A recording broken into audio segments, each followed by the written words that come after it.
with them and being able to experience, the things that they enjoy, the things that they feel they're good at, and the things that they may feel they're not good at are things that we can work on because I'm not good at everything either. So, it's always a continuing process.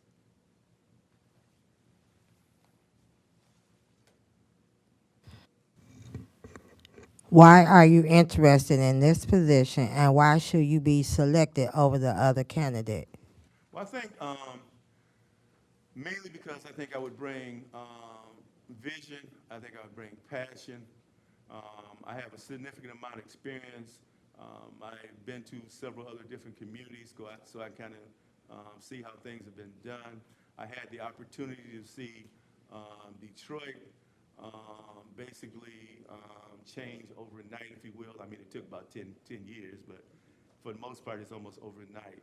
And so I think that the energy that I bring, and then I think sometimes you just need someone new.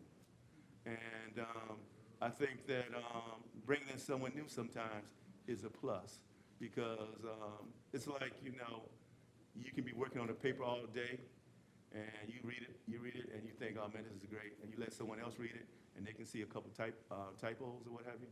And I think that's what it is. I think sometimes you need fresh eyes. And I guess the other reason is that I have a passion for the redevelopment of communities. I feel that everyone has something that they were put on this earth for, and I feel that I was put on this earth to help with the redevelopment of communities because that's what I really enjoy. I make my wife sick sometimes from watching C-SPAN so much and stuff, so, you know. Understanding, among other competing interests, public safety is a critical component of any jurisdiction. Please relate your management style and interaction with the public safety entities that you have been associated with in management support position. Well, in my demolition position, I had to work hand in hand a lot with the fire department and with the police department. For example, if a property caught on fire that night and the fire department declared it as an emergency, then we had to get a contractor out really, right away to take it down because of it being a potential nuisance. I've worked with the police department in several different areas. When I was in Jackson, I helped design the resident officer program, which was a program where the city rehabbed homes in the inner city with CDBG funds, and the officer lived in those houses right in the neighborhood. And so they interacted with them through my, being over the CDBG funds. I had to monitor them. We took care of a lot of things in the household and that sort of stuff. I've also had different activities where I've always tried to include public safety, especially the police, but also fire too, but especially the police in because I think it's very important for the residents to see officers interacting with citizens in a non-confrontational way, not arresting anyone or anything like that, but just being, everyday people interacting. So I think those things are very important. But to get back to your main question, I've worked with the police department, the fire department in a lot of different ways. I've never really had an issue with that. In fact, I understand the importance of it in city government.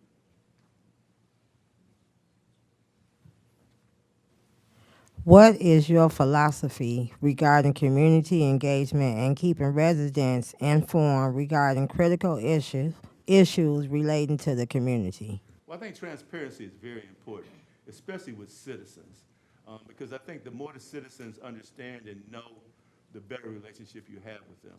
And also, I think that if you have good communication with the citizens, I believe in town hall meetings. I believe in going out to neighborhood association meetings. I believe in trying to meet them where they are if you can, because I think that if you have citizens buy-in into what the community is doing, everyone feels that they're a part of it.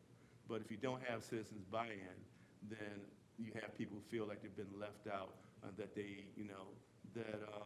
people are doing something underhanded or what have you. And so I think it's very important. Transparency, I think, is one of the most important things that you have, especially in government right now when you have so many people who are reluctant to believe in what we're doing. The Ben Harbor City Commission at times has very diverse opinions. How would you protect the city government and the staff from political whims and resident demands that are brought forth by individual city commission members? I'm going to need you to repeat that question, sir. The Ben Harbor Commission at times had very diverse opinions. How would you protect the city government and the staff from political whims and resident demands that are brought forward by individual city commission members? Well, I think, if I understand the question correctly, you can't do something just because one city commissioner wants that or that type of thing. I have no problem with the city commissioner bringing me an idea or whatever, but I would have to share it with the whole commission. And I would have to make it, again, we're talking about transparency. I'd have to make it available to the whole commission. And if it was something that needed to be transparent to the citizens of the community, that would need to be transparent too. But I think the first step would be that if there's a problem where the citizens are upset about something and one commission brings it to my attention, then I think that needs to be spread to all the commissioners because all the commissioners would need to know that.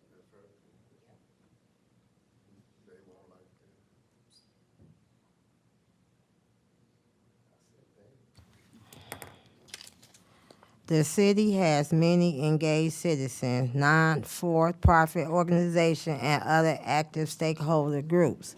How would you get to know our community if you were our next city manager? Well, I like to go visit. I'll make phone calls. I have no problem going to some of their meetings. That's not a real issue with me. I wouldn't even have a problem of having the nonprofits come to City Hall and we all have a meeting where basically they can kind of give me an idea of what their mission is. I mean, you can read one thing on a Facebook page or on a web page, but when someone actually explains it to you, a lot of times, it makes a lot more sense. And you can also see how, because this is one of the things that I think that, going back to one of your questions earlier, this is another thing that I think, and it's not just a Benton Harbor issue, I think is an issue nationally, is that one thing that we need to do is we need to bring, you have so many different organizations doing so many different things, and you kind of need to bring them together to make sure you're not knocking each other's head, and so you can kind of be able to maintain the resources and use the resources as efficiently as possible. And so I think it's really important that nonprofits it's this thing in the homeless environment called the continuum of care. And basically it means that all the organizations have a continuum where, if this person is homeless and they need a bed and this organization has shoes, then they'll give them the bed, and this organization will give them the shoes. And I think that's what a lot of the nonprofits need to try to get to, a position where they're a continuum, so they're not fighting each other for the resources, and you're actually making an impact. And I'm not saying they're not, but I'm just saying if you work together, a lot of times you can make more of an impact. If hired by the city of Benton Harbor, will you be able to relocate to the city? Well, that's a good question.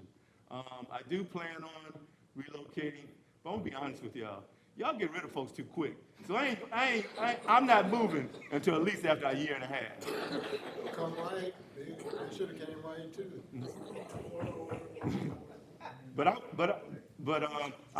But me and my wife have contemplated because to be honest with you again, I just got underwater for my mortgage.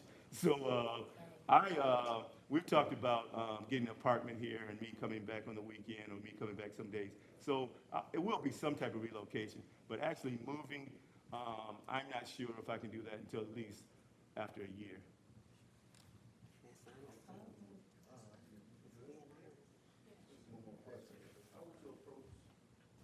How would you approach the city budget is due to the state July 1st? How would you approach managing a city budget, and what experience do you have in successfully managing finances in a previous role? Well, I think I've had a significant amount. I've managed everything from CDBG and home programs to multi-housing projects to, I was the manager of, I was one of the managers for the city of Detroit's NSP program, where I was keeping the spreadsheet for MISTA, HUD, and other entities, and basically that was around $47 million. Currently now, like I told you earlier, I have a portfolio of around about $60 million, and it's my responsibility to make sure all these things balance, make sure everyone's paid in a timely fashion, to make sure that the information they submit is correct, and that is mathematically correct. So I do have significant experience in both creating budgets and also submitting budgets and monitoring budgets. And I can say, for the most part, it's always been in the positive. Well, thank you, Mr. Griffin. We'll be returning to the third round of the interview with this full body, the commission, the first meeting in November.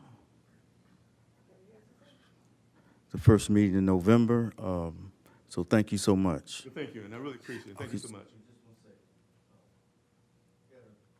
The commission here want to ask a question. Do we have opportunity to ask any questions? I do want to. Not gonna go public with it. Just you can ask. You're a commissioner. I'll give you. You can ask the question. Thank you. Can you give me your opinion on outsourcing services? Because Benton Harbor has been leaning towards outsourcing our services, and can you give me your opinion on your experience and how it affects a community like Benton Harbor? Well, I think I really have to look at the budget a lot more to answer your question fully, Miss. But I would say this, though. I would say that I would like to think that outsourcing would hopefully have to be my last resort, because I would hate to take the money out of the immediate community, and I would hate to take that out of someone's household. But I do understand that sometimes that's necessary simply because of the tightness of the budget or whatever. But I also think that a lot of times we have to do these outsourcing because we haven't trained people, we don't have people in the community to do some of the things that we need to do. And so that's another thing that we need to be working on, to make sure that we do have these people who can do these things. But as far as, I don't want to say I'm totally against outsourcing, but I'm not a real proponent of it. But I do understand that it's something that you have to do sometimes. Thank you, Chair. Thank you, Commissioner Griffin. Hello, how are you? I'm finding yourself now. Good. Can you name some of the program that you have worked with that help the resident? Because you talk about residents and you want to maintain Sure. residents here. Can you name some of the programs that Well, one thing was an infield program and a total rehabilitation program, because what it did was it brought back young people to neighborhoods that in the past they said, I don't want to live there. But I believe in the wow syndrome, and so when we rehab these houses, I always tried to make, or when we built these houses, I always tried to make them so nice that people could walk in and they would say, oh wow, I gotta have this. And so it brought back a lot of young people into the neighborhood, and it brought back, some kids back into the school system, whatever, because I did read that you guys have lost some students from your school system. And I did also read that, well, again, like I tell you, I'm into demographics, and I noticed that in the 2020 census, your population is 9,300, I believe, and then their estimate for 2023 is that it's 8,875. So it's saying that you lost about 230 people. So again, the infield program and the rental and the total rehabbing of abandoned buildings, I think were very significant in bringing people back into the community, bringing in some young people. Another thing that I did was the which I have I just love this for some reason. We did an academic Olympics, and I don't know if that's told you all, but I love to read, and one of the things I read was for any of us who are over 40, I'm pretty sure we're all from the era where when you went in somebody's house, the first thing you saw on the coffee table was an ebony. Well, back in the day, ebony, I think it was they always had articles in there by Nathan and Julia Hare, and back in the 90s, I read a book by Julia Hare called The Hare Plan. And one of the things she said in the Hare Plan was that cities and communities don't do different things for the children than the gangs will. Yep. And so what I did was I came up with this academic Olympics. And basically it was a competition for kids from, basically we had kids all the way from kindergarten. We had kids kindergarten. One of the activities we had for them was they raced tying a shoe. Because, a lot of kids now don't know how to tie their shoe. So another thing we had was for the young kids, they did the alphabet and those type of things. But for the younger kids, we had everything from math, reading, picking out different countries on a map, to like local knowledge. Who's the senator? Who's the president? Who's your commissioner? Who's the mayor of the community? Those types of things. And so those types of things, you'd be amazed. And I will say though, that a lot of people in the education community told me it wasn't going to work. They told us our kids weren't into this. And every time we did it, we ran out of t-shirts. So, and I've done it in 3 different communities. And I would love to do it here too. So that's one of the things that I think, and again, that program, I think we had probably about, I think the last one we did, we had like 100 students, and we had like about 125 volunteers. So it was a good thing of bringing people together. Commissioner Kennard. Yes. One of the things I'd like to ask, in your opinion, what is the very importance of us having a finance director in your city? To make sure you keep an eye on the money. I mean, you gotta have, in my opinion, you gotta have a financial director. You gotta have somebody in-house who makes sure, and I understand if you had to contract it out, but I'm saying in the perfect world to me, I would want somebody in-house who I could go right down the hall to and ask them to explain this to me if I don't understand it or that sort of thing. So I think it's very important to try to have someone in the house. I do understand if you can't and you need to contract it out, but I would like to, if at all possible, I would like to have a financial director or a financial person. Because again, I think I have a lot of skill sets or whatever, but everybody needs assistance and everybody needs help. If it's And a you can't part do of the everything. charter, too. And if it's a part of a charter, I'm not a lawyer, but if it's part of a charter, I think you guys have something you need to discuss. That's all. Thank you.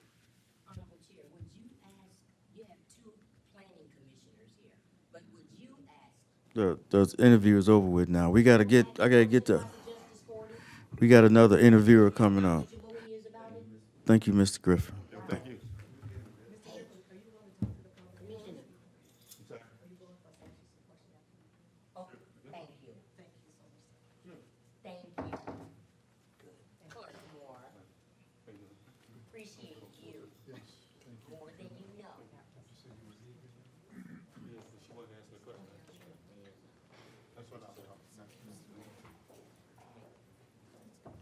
Okay. What is this, October? October, We yes. don't have a finance director on that, on the agenda? Okay. I want to thank everybody for their participation. Thank you. Very important position for the city. Update on the finances before he started? After? So, Plant Moran will be coming in? Oh, Lord.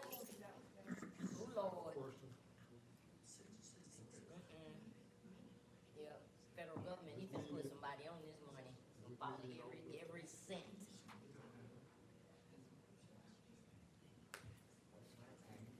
Is this meeting over?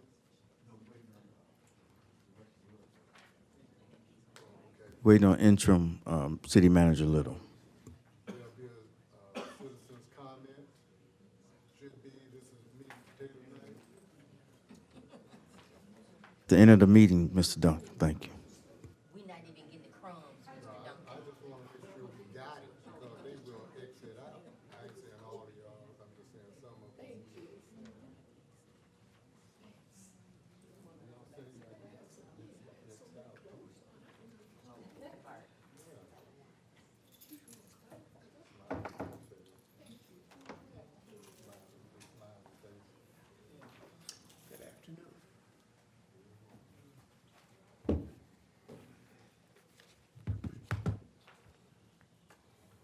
All right, good evening, interim city manager Little. Good afternoon, sir. Good to have you here. The first thing we want to do is just tell us about yourself and a little your history and how you got all started in the governmental field, municipal. Just let it flow for a little bit.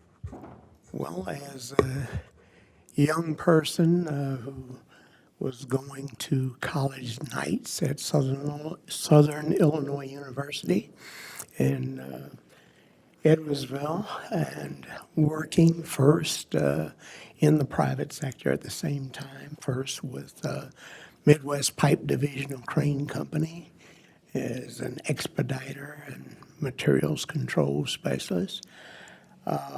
Went from there to other positions, worked for Ralston Purina Company, worked for Kroger Baked Foods and payroll, and then in purchasing.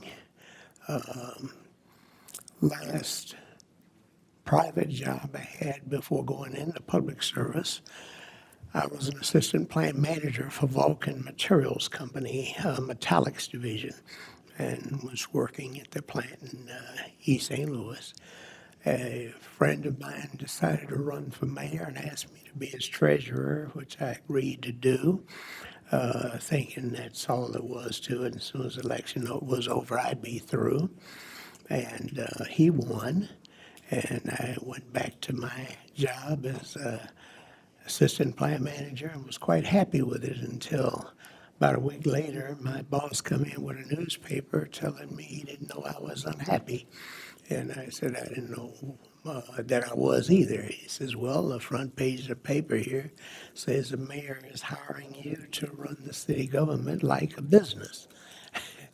Well, I tried to correct that, but then next I got an offer to either go to Sparrows Point in Maryland or to Houston.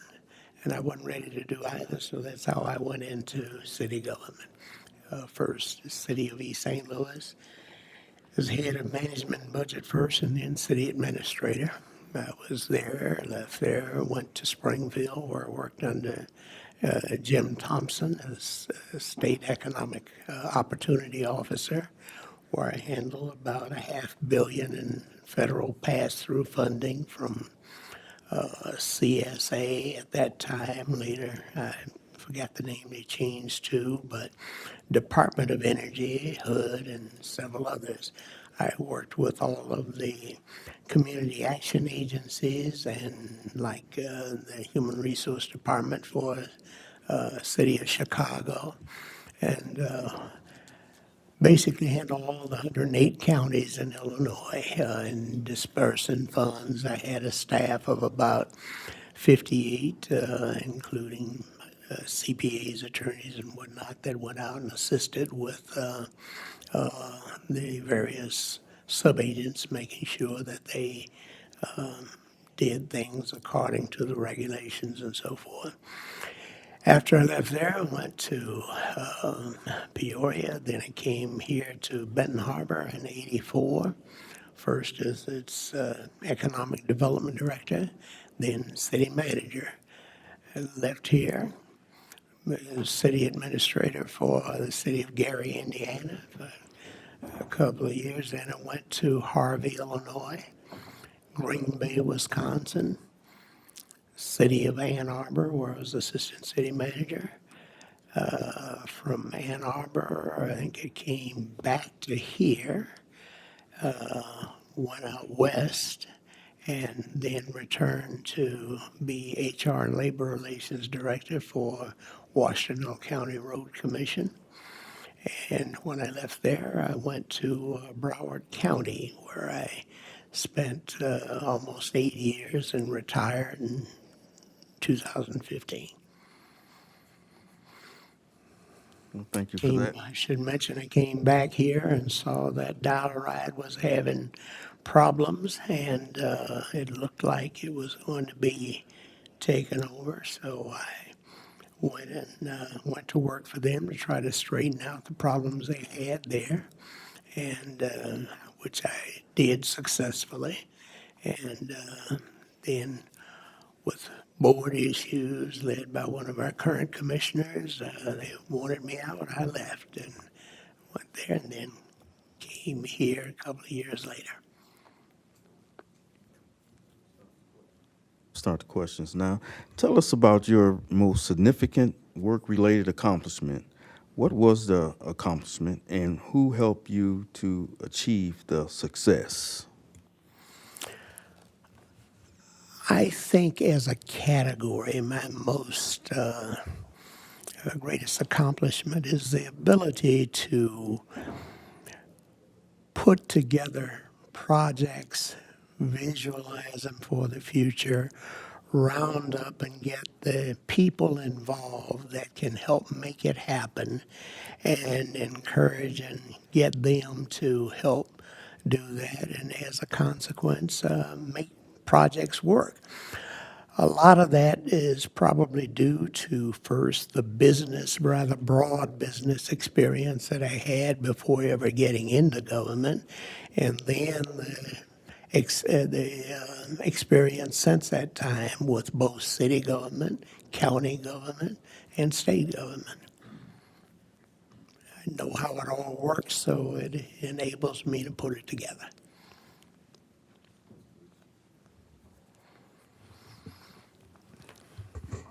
What would be the difference in running the city this time if you are chosen to be the city manager? The difference this time, and I'm assuming you're saying compared to when I was here before, is that before I had over 100 employees to supervise that had experience in this particular government for varying periods of time, both when I was here in 2000 and when I was manager back in the 80s. That helped a great deal. Now, I don't have that. As a matter of fact, in this building, you've got 3 people up at the front, 3 in the central part there where the payments are made, and 4 people, including the clerk and her staff, in the other part. That's it for this building, except for one person upstairs, Rona. And it means that where previously I could expend a good bit more effort and time with actual managing people, now a lot of the managing I have to do means grab my pen and computer and do the work myself. With the July 1st state once the budget in, how would you approach managing a city budget, and what experience do you have in successfully managing finances in a previous role? Well, I began managing finances in the very first positions that I had, and all the way through. Initially, just with departments when I was in the private sector. As a matter of fact, Vulcan Materials, when I was assistant plant manager there, had what they call an MMIP, a Middle Management Incentive Plan, where as a director, you put your budget together as realistically as possible based on what your objectives and so forth are. And as you proceed through the year managing the operation and the budget, if you did so within that budget, whatever the savings were from it, you as an MMIP member were entitled to receive a cash bonus at the end of the year based on a percentage of what you actually were able to save and still get the job done. So from that, as I said, when I started with City of East St. Louis, it was first as director of their Office of Management and Budget, which was actually an entry tool for me to get a handle on exactly what and how city government was financed and managed and that kind of thing. I have handled budgets for in every position that I have been in, so it's second nature to me. Basically, just about any institution you go into, there are rules regarding how budgets can be put together and what limitations exist.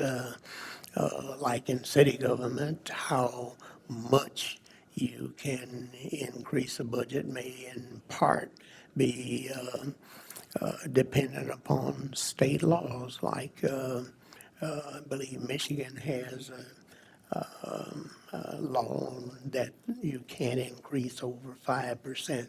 The Headley Amendment, I believe it's called. How is your working relationship with the current employees and commissioners? I think it's very good. I have a good working relationship with employees. I try and motivate them, try and show them where we're going and the part they can play in it. I think with the commissioners also, while there's strain with some who don't necessarily understand or agree with perhaps the direction that taking or doing things, but necessarily it has to be in sync with at least the majority of the commission because they set policy. And so I think it's quite good.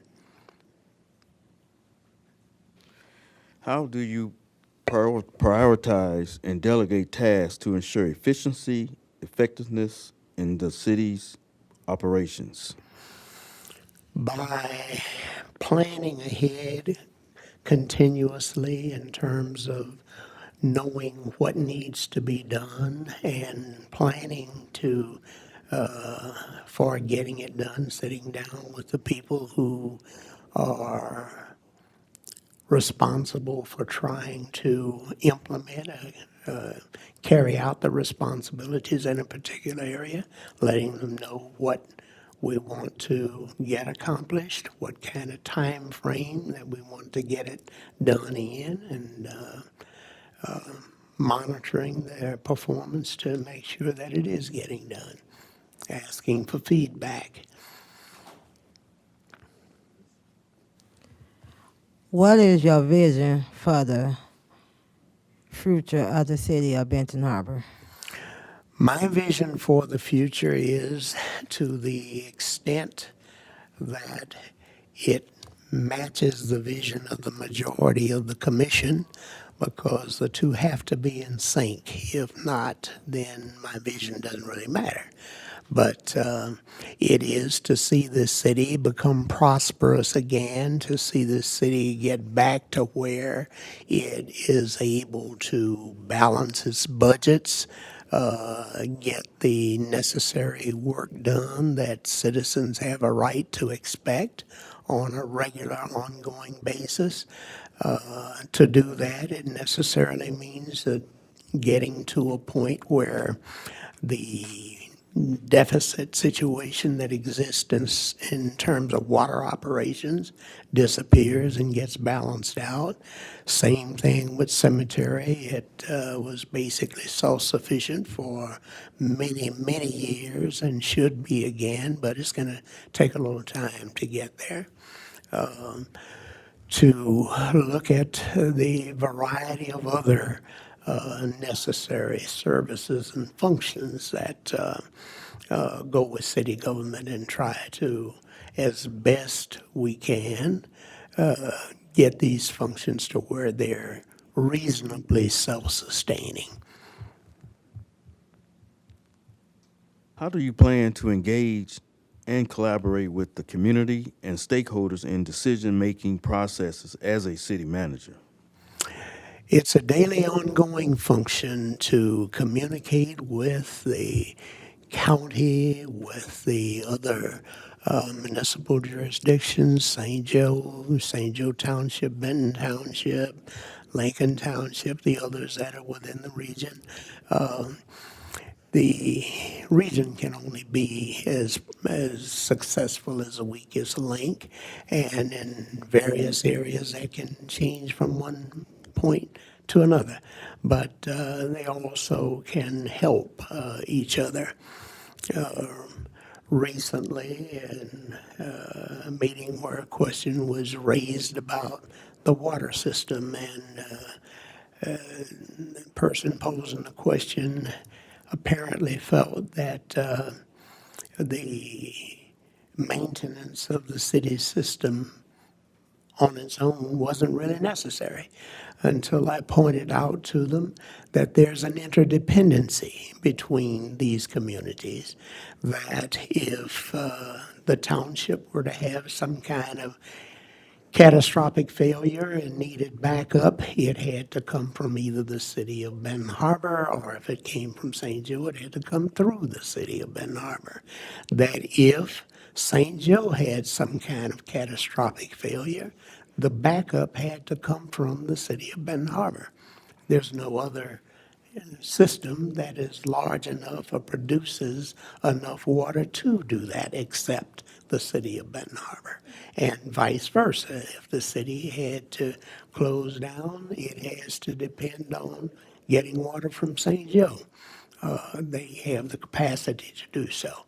So as I pointed out to them, it isn't a either or kind of situation. It needs to be an also for all of them, because they do exist. They do have services that the citizenry are very dependent on, and water is a necessity just like air.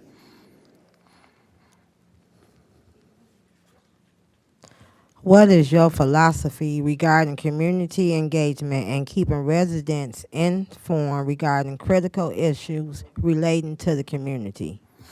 It is to get the information out to people as to what it is you're trying to do and where you're trying to go. To periodically, as we did in the last 2 years with the master planning process, where we had people in meeting with people all over the community, including even Plan Week, which is a full week that was spent downtown here. As a matter of fact, Eagle even came and spent 2 days, I believe, out of that week to explain to people what their involvement and support was in terms of the Ox Creek development and so forth. But basically, it was a listening post to hear from people. This is what we're looking at doing. We want to hear from you, your thoughts as to how, when, what are your recollections and memories of how it used to be? What part of that would you care to see recreated or not? Give us your suggestions. Besides that, we've had numerous of them, several up here in Hall Park, one just as recently as about 5 or 6 weeks ago, where we invite the general public to come on and come give their suggestions and their input about Hall Park, about Bobo Brazil Center, and whatever things are going on in the community. I recognize that sometimes some of the stuff can get a little bit complicated, and it's difficult for people to understand necessarily just on their own, but we try to take the extra effort to make people understand. I can recall right here in this room when we were first getting started and got the first $3 million grant for Ox Creek, some people being a little frustrated saying, why aren't we doing in sewers in neighborhoods? And I had to explain. when you're pursuing and receiving grants from the government or private sector, which we don't always get much other than Whirlpool, but you have to pursue what's available. When they put out grants for sewers and water lines, then we go after them and we get them and do it then. At that time, we didn't have, but as I'm sure everybody in town knows, we have since been quite successful with that. We have right now a company doing camera work, CCW work through all the sewers throughout the entire city. We have replaced water lines, sewer lines up and down the streets, May Street, Green, Jefferson, all over the city. This city has been the beneficiary in the last, I'm going to say, 48 months of close to $50 million worth of work that's taken place. Something that has probably never happened in this city before, and it's still ongoing. It's still ongoing. The Ben Harbor City Commission at times has very diverse opinions. How would you protect the city government and the staff from political whims and residents' demands that are brought forward by individual city commission members? The city charter provides that process. The commission sets policy, and that's a majority of the commission. If there isn't a policy specifically setting a direction, then it's a responsibility of the manager to comply with what existing regulations, laws, and whatnot, and to use professional judgment to try and address the needs of the city and its citizens.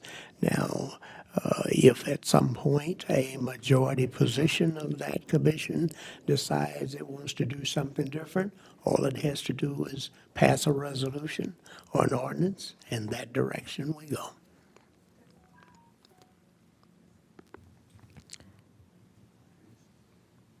Why are you interested in this position, and why should you be selected over the other candidate?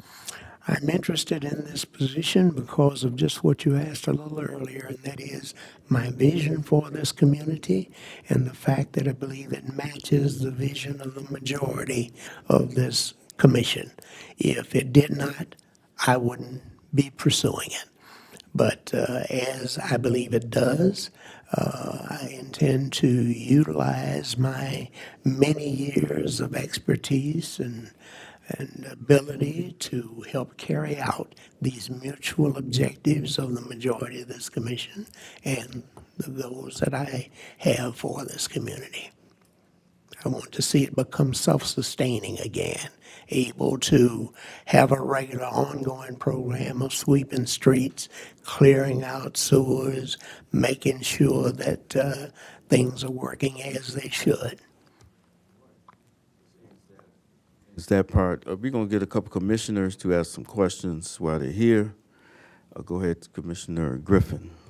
Okay, Mr. Little, you stated that you helped the dollar, save the dollar ride. Can you tell me what year that was? When I did what now? You said the dollar ride was having issue and you came and helped save it. Can you tell me what year that was? Well, the first time would have been back in about 1985, I believe, when the state came to me at that time and said, Mr. Little, the process you're going through each year of trying to round up money out of the general fund to pay the city's share isn't working. Unless you come up with a dedicated source of funding, this is not going to continue.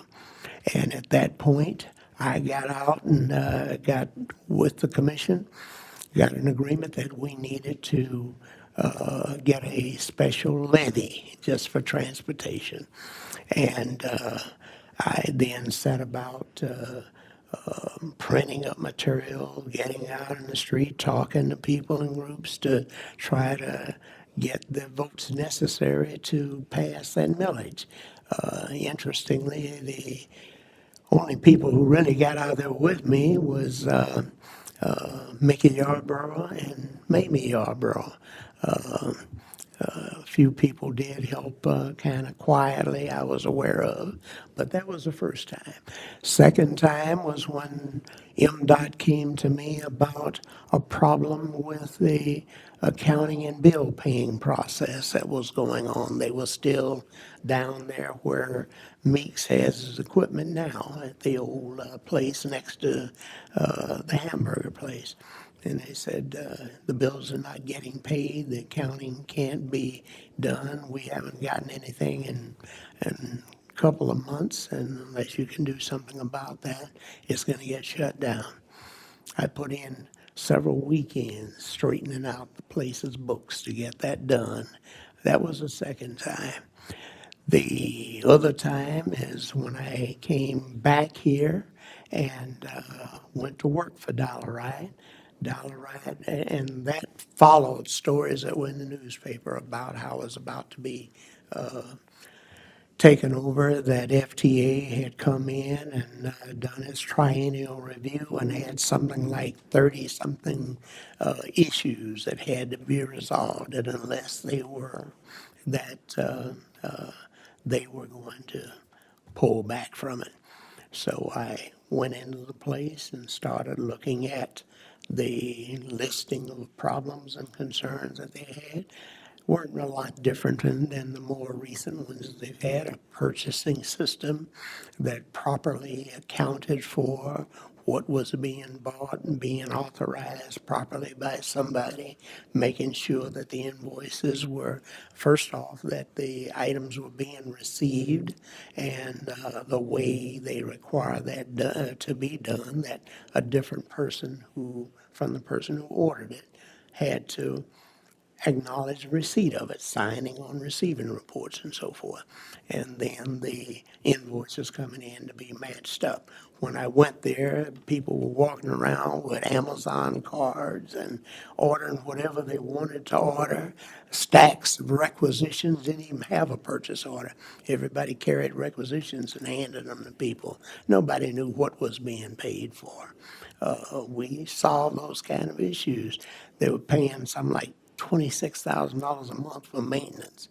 Even if somebody needed a light bulb changed on a bus, they'd hook the bus up and take it out to a private contractor to replace a light bulb. We stopped that process, hired a maintenance person, set up a maintenance procedure. FTA wanted an automated system for preventive maintenance. I purchased one and put it in, hired a maintenance person and trained them on how to use it. We did what needed to be done to. When I left there, we had a letter from FTA saying that we had resolved every issue they had. Ms. Kennard, just one question. Ms. Kennard, Okay, but I'm finished. that's just one But he question. didn't answer my question. Did you answer the question, Mr.? No, he did not. I'm telling you. I'm not finna debate with you, but we gotta move on, because we got more. Ms. Kennard. Okay, I see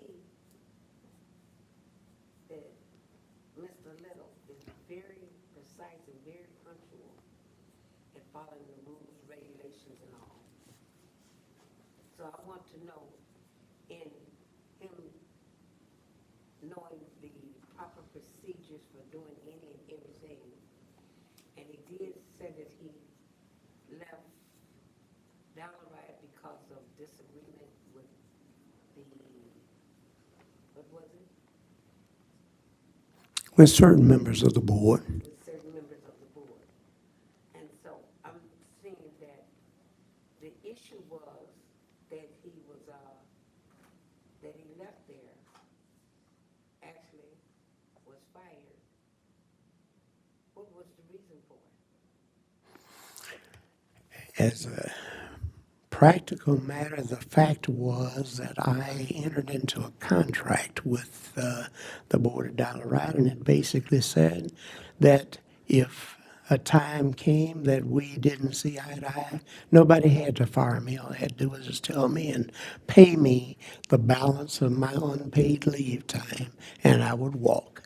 because I didn't have to have the job. I was there to try to help that organization. That's why I walked in and offered to begin work for $50,000 a year, about a third of what I normally was used to making, in order to try and get a handle on that organization and what its problems were, with the understanding that as soon as I got to a point and Bill, the guy who had been the director before, would leave, that my salary would go up.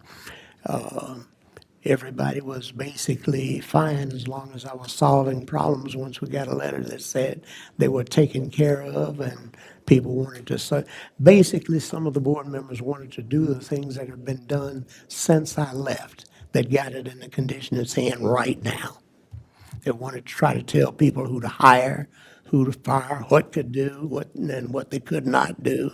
One lady that had refused to return to work and I had written letters to this woman over a 90-day period, and then I terminated her. They got together, held some kind of hearing, and paid the woman $10,000. So it was time for me to go. It was not the answer that I asked. Well, that's, That was the answer that I gave. It was a $30,000 raise that he gave himself without going to the board who okayed it. you answered the question. That was okayed by the board when I was hired. The raise Commissioner Henry, you have a question? for the board, in order to get a raise. You don't go and give yourself a raise. The interview is over. Thank you, Mr. Interim City Manager Little. We're going to have the next interview in front of the commission, first meeting in November. Thank you so much. Welcome. Next, we're moving to the city agenda.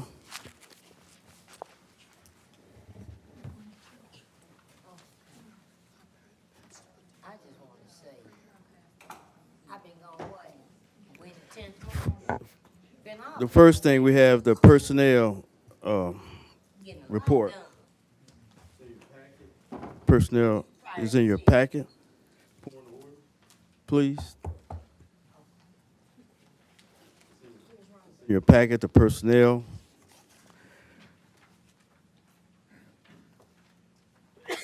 The workforce, we have total of 67 employees, one new hire, one layoff, one unpaid leave. We still looking for the city manager, and we sent new resumes out for the the finance director position.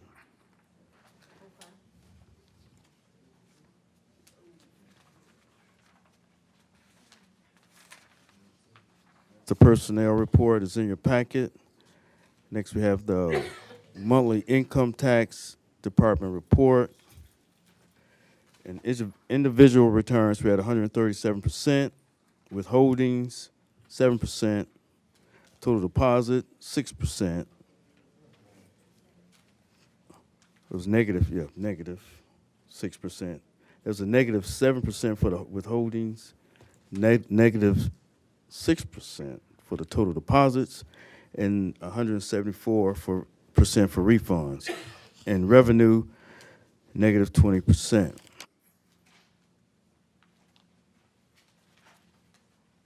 Chairman. Do I need to come up? Are you going to be able to answer my question? I don't know, we might have to send it to the, we'll take it for you. Is it about the income tax or the Income tax or anything else financial? I don't see Rhonda or the. yeah, they not here right now. Yeah. Thank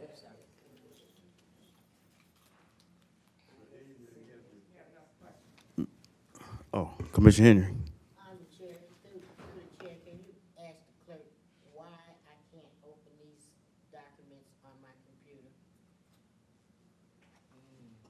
I'm not sure because I have it open on mine. Well, it says it can't open, all three of them. And it's been like that, so will you please take note of that through the chair? Are you opening it through your email? The one that was sent through email? Yes, yes, ma'am, I am doing that.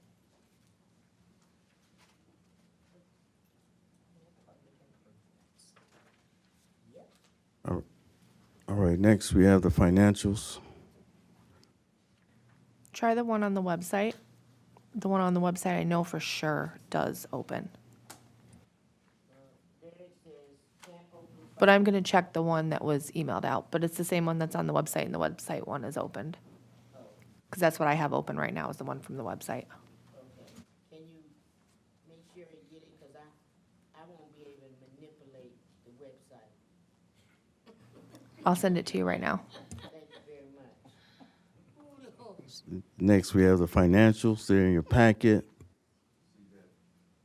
The general funds, the utility fund is low. It's properly compared to the general fund.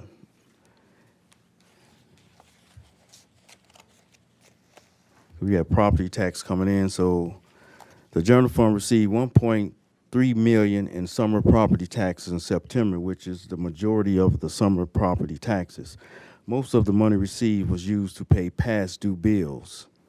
Utility fund cash collections were 400,000 in September. There are still 538,000, or almost 50% of the 1,100,000 receivable balance that is past due over 60 days.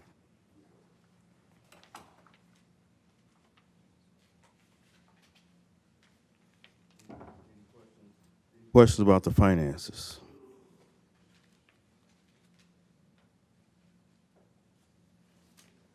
Yes, sir. Commissioner Henry. Now that we have an approved budget,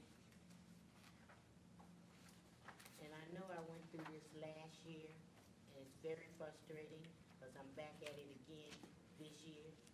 I like to make amendments to the budget. Everybody knows what I want, but this budget was a little different than 2022. So I need assistance, and I need to be able to go to the financial director as well as the city manager to ask for their assistance in amending the budget for the communication committee. That I have to come through you, Honorable Chair, because it hasn't happened. So you need to set up a meeting, you said? I need a meeting with the city manager and the financial director, or whatever she's called. I need to be able to amend the budget without any problems, because both of them know how to do it. And I need the assistance to do it. Okay. City ma- And you guys, they can bring it to the full body, and if you kick it down, that's all right, because the people gonna see what you did. Okay. City manager, you get that? Thank you. Thank you. Commissioner I have a Adams. couple of things. Thank you, Honorable Chair. I think it was Monday night you guys had a meeting, and Talking to Mike. Monday night you all had a meeting, and you approved the finances, the accounts payable. There's usually, and I think this is the first time it's happened, that there was not a release on your accounts to the Brownfield. And every year, I've made it my business ever since I've sat on that board and specifically let Ben Harbor know I'm watching your money until we can do something for the inner city. So this is the first time that it's actually showed up at the Brownfield, in the Brownfield funds, but not released from the city. And I'd like to know why. It- Um, Can you record that and send that to Rhonda? There was one other thing. I think it was last year, year before. There was some presentations done on sidewalks that had been long overdue. Ohio just happened to have been one. And I think there's been 3 or 4 approvals for other projects since then. I'd like to know why. I wasn't looking for any favor, but I'd just like to know why, because it was Lake in Ohio. And I'd like to see that list. Thank you. All right. Commissioner Ice, you don't hear this from me very often, but I'm upset enough to stump a hole in this floor.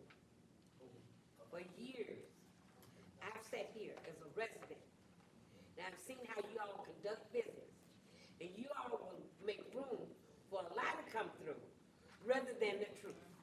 And I'm sick and tired of it, because you firsthand know what went down from over here at Dynamite. I came to you and other commissioners, and you all sit up and let a lie fly through. I'm tired of it, and this city's never going to strive and go forward like it should until you stand up and be transparent and tell the truth. I don't have a reason to lie for this. I'm not getting paid for it. But somebody's getting big dollars or they're getting breaks. Something is wrong here and we got to stop it. And I'm not going to sit still anymore. Understand this. I know exactly what happened. And I'm not going to sit still anymore about it. This makes no sense to me. I didn't lie not one time about what went on. But you sit here and endorse a lie through here over and over again. And I'm sick of it. This is the only reason I ran, is to try to help this city. I have nothing else to gain. When I've lived 80 years here, 80 years old, I have no reason to lie and send my soul to hell. And I'm not going to let you all let me sit back and endorse a lie. And I know what happened. And you know what happened. And I should have went to the newspaper during the time it happened. But I tried to keep peace here in the city. But I'm not doing it anymore. And I'm not going to let y'all get away with it either. Thank you, Ms. Kennard.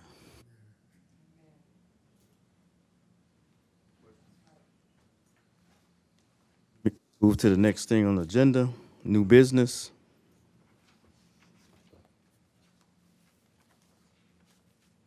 Resolution to vacate alleys located on the through lots of 1 to 23 of Block 2, Columbus, addition to the City of Benton.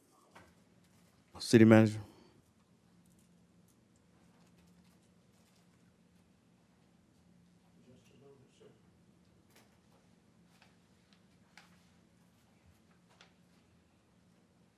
This is a resolution to vacate the alleys. You have to push to talk, you have to hold it, you have to hold the vote. Okay, this is a resolution to vacate the alleys. Is that the one we're on? Basically, what this is, the 960 Agard parcel of the property where Project T is going, previously housed Mercy Hospital. Prior even to Mercy being built, the area had been platted for alleys to go through it.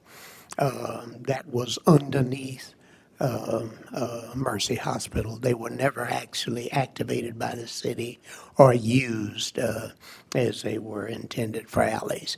And now that we're conveying the property in order to get clear title, they've asked us to vacate those alleys that were never used as alleys, and that will clear that up for the title.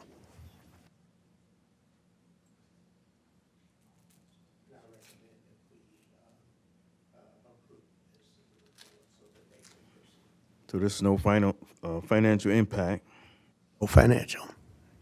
You got to clean up all the concrete or whatever. Actually, there is probably no concrete there.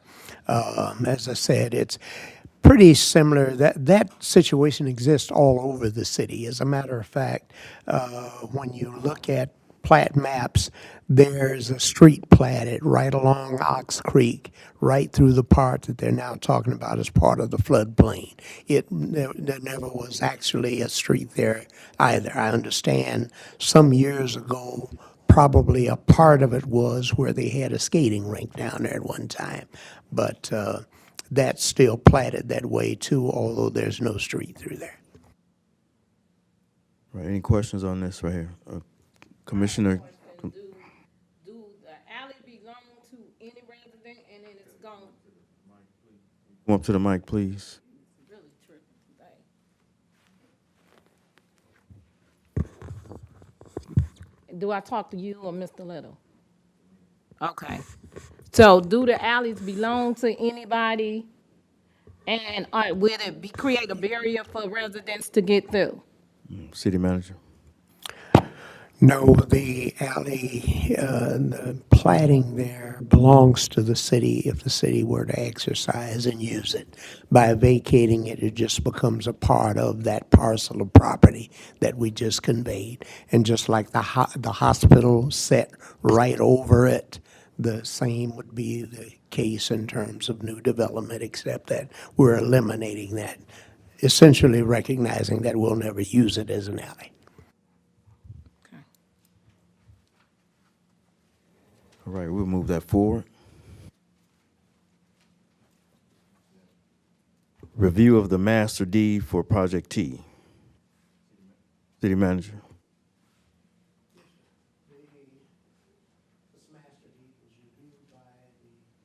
City attorney. It's a part of the package that's being developed by the Project T group. Essentially, what it does is it acknowledges that the developer has a master deed that extends to the property owners when they begin to buy parcels. As property owners buy parcels and become a part of the association that is overseeing the property, that master deed gives the voting power until at least 50% of the units are sold. It leaves that power with the developer. Once it goes beyond there, then the majority of the property owners become the voters and have control of the association. It further deals with a number of other issues, such as the right to extend easements through the property to address the needs of various utilities that may impact the development or city government if it needs to, or telecommunications or whatever may need to go through that development and needing permission. They would get it from the condominium association, which again will be until over half of those units are sold. It'll be controlled by the developers. They'll have the largest voting block on it. But it addresses common elements and what has to be done, what they are responsible for, the process for getting answers for different issues that would come up and that type of thing. And as the attorney and I reviewed this, and we wanted to make certain that there were no conflicts with either the plan unit development that was approved by the Planning Commission and the City Commission, as well as the brownfield redevelopment and reimbursement agreement that was done. She put clauses in here to say that if at any point in time, any part of this master agreement were to conflict with those things would govern. Attorney Seneca did go through it and review it, and she's had no findings or nothing.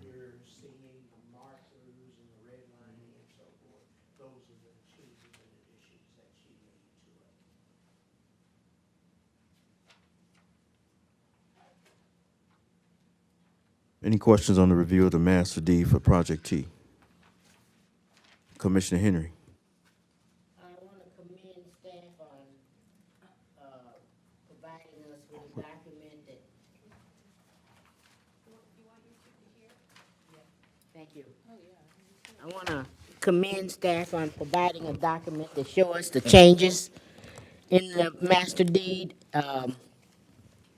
I want to bring to the chair's attention about the PD plan, the PDU plan, I think it is called. And then I, through the chair, asked the clerk to send it to me again, so I can read it again, because it's mentioned in here several times about what it's gonna require. And, I need an explanation on Article 16, conflict provisions. I need an understanding of that, and then I'll do my research on the PD, whatever it is. Thank Can you. you say that P what now? I think it's called Plan Unit Development Agreement. planning, yeah, that's it. And I know we talked about it somewhere, but I'm not sure, and I need to revisit it, because it seems to be a pivot point for this project. I've never seen it in any other project besides this one, and so I want to make sure that it's going well. Thank you. you. Madam Chairman, she asked about an explanation of one part of this. What part was that again? The last one, Conflict of provisions? yeah, conflict of provisions. That's the part that does just what I was saying a little earlier, where as a safeguard, it was added that simply says that in the event of conflict, the plan unit development agreement is superior, second, master deed, third, condominium bylaws, fourth, articles of incorporation, and that type of thing. That's basically what that's saying. So the PD plan is Superior. superior. Yes, ma'am. So I definitely want to see that plan again. And please, ma'am, send it to the other commissioners that want to read it. Thank you, Commissioner. Mr. Chairman, if I could, just by way of a simple explanation, so that when you get the PUD, you understand what's going on. The reason you had not seen it very often before, and I thought it might have been used with part of the Harbor Shores development, but I'm not positive. But the PUD, until we amended it about a year ago, would only apply if a parcel was 5.3 acres or more, and that was the only parcel we had in the city that size.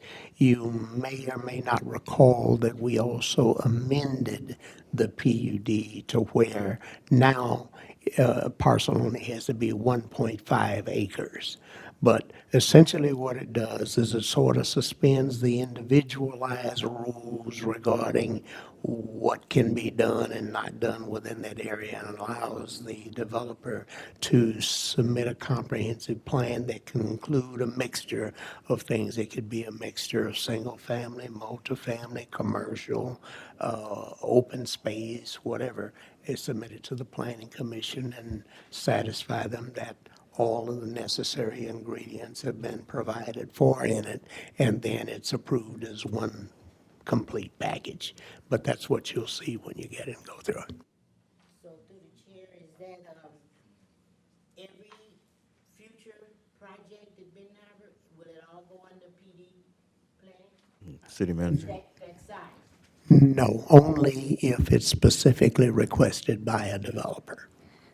They'd have to have control of at least 1.5 acres and then make the request. that it be approved as a plan unit development. Thank you, Chair. Any questions? I think we'll move that to the full body. Next, we have public comments. To the mic, please. Okay, I got 3 minutes. Good.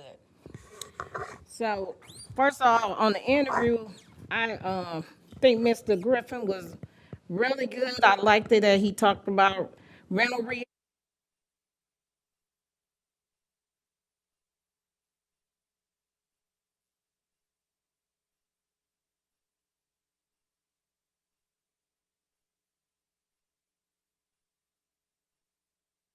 Oh, I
Ms. Duncan,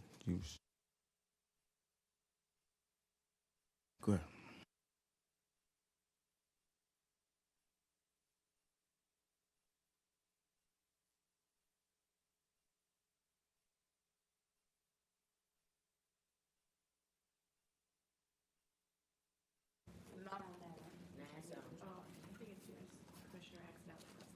Okay.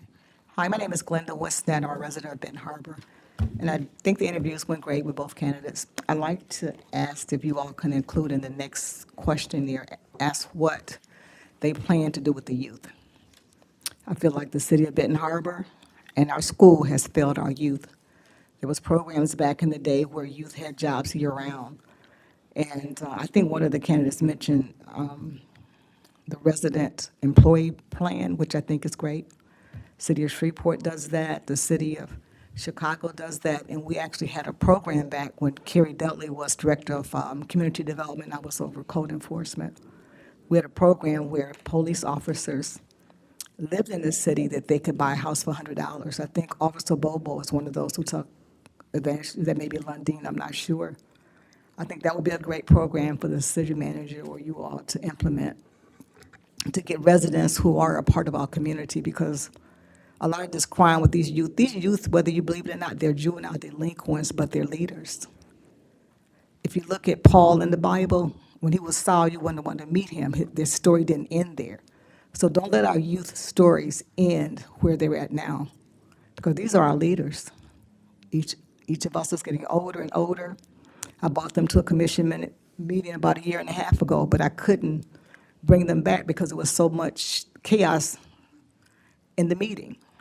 We had commissioners disrespecting each other. You had foul language. And how am I going to tell my kids don't do that when they see you all do it?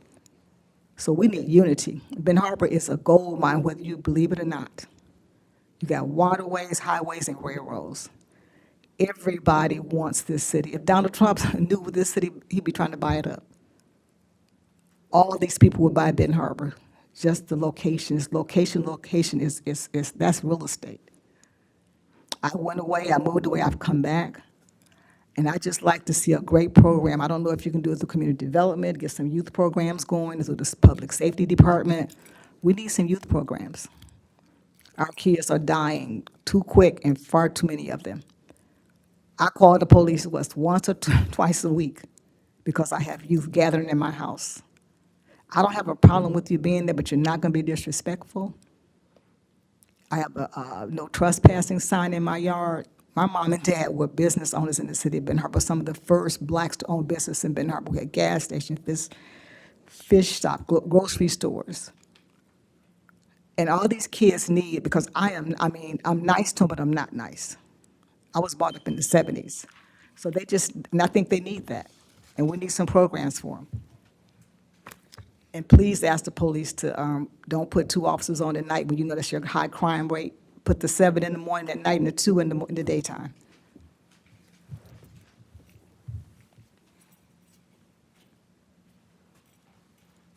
Commissioner Kennard. Thank you. And the young lady that just went by, she stops by the garden sometimes there. That garden was taken in mind is to work with our youth as well so as the community.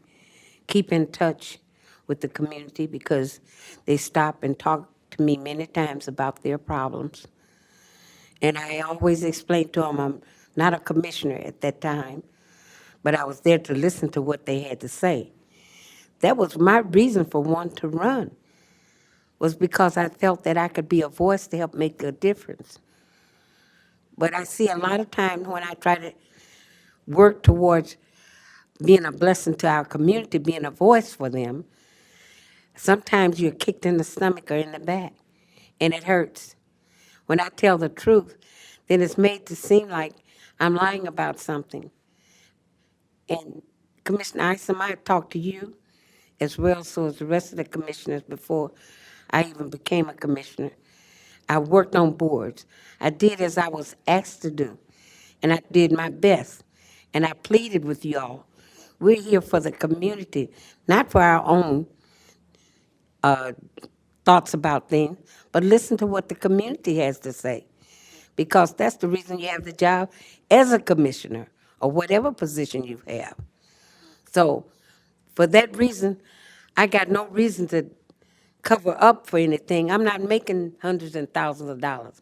But if you're a person's boss and let the person come in and boss, say what they want to do and direct how things they want done, tell the employees not to talk to the commissioners or give them information. I sent a order or direction to the finance person, and then I get Mr. Little. He answers hers. When I make a phone call, I'm calling a certain person. And when somebody else answers, I got a problem with that because that's not who I'm talking to or who I want to talk to. And what happened over at Dollaride, you all know I came to you and talked to you all about several things that was going on over there. No, I didn't make a big issue going to the newspaper, blurting out what was going on. And I thought we could settle it here. But no, he comes here and tells a lie. He walked out. He got someone to try to retrieve me to let him come back, before he even left out the parking lot. Now, is that he just said it was his time to go? You know that's not right. To sit up here and tell a lie like that. Mr. Little, you got to leave here one day, just like all the rest of us. So we got to give an account to God, the lies that we tell. That is not right, what you said, and you know it. Don't worry about it. Go ahead. Mr. Duncan,